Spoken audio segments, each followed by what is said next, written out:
माथिबाट जाने भने चाहिँ बाटो चिनेको छैन हो कि यार नत्र भाग्नु हुन्थ्यो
यताको बाटो जाने हो र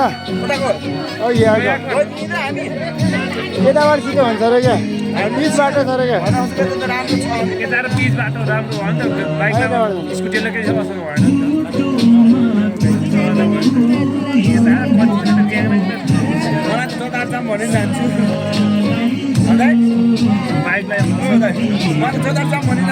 यताबाट जाने क्या सबै जग्गा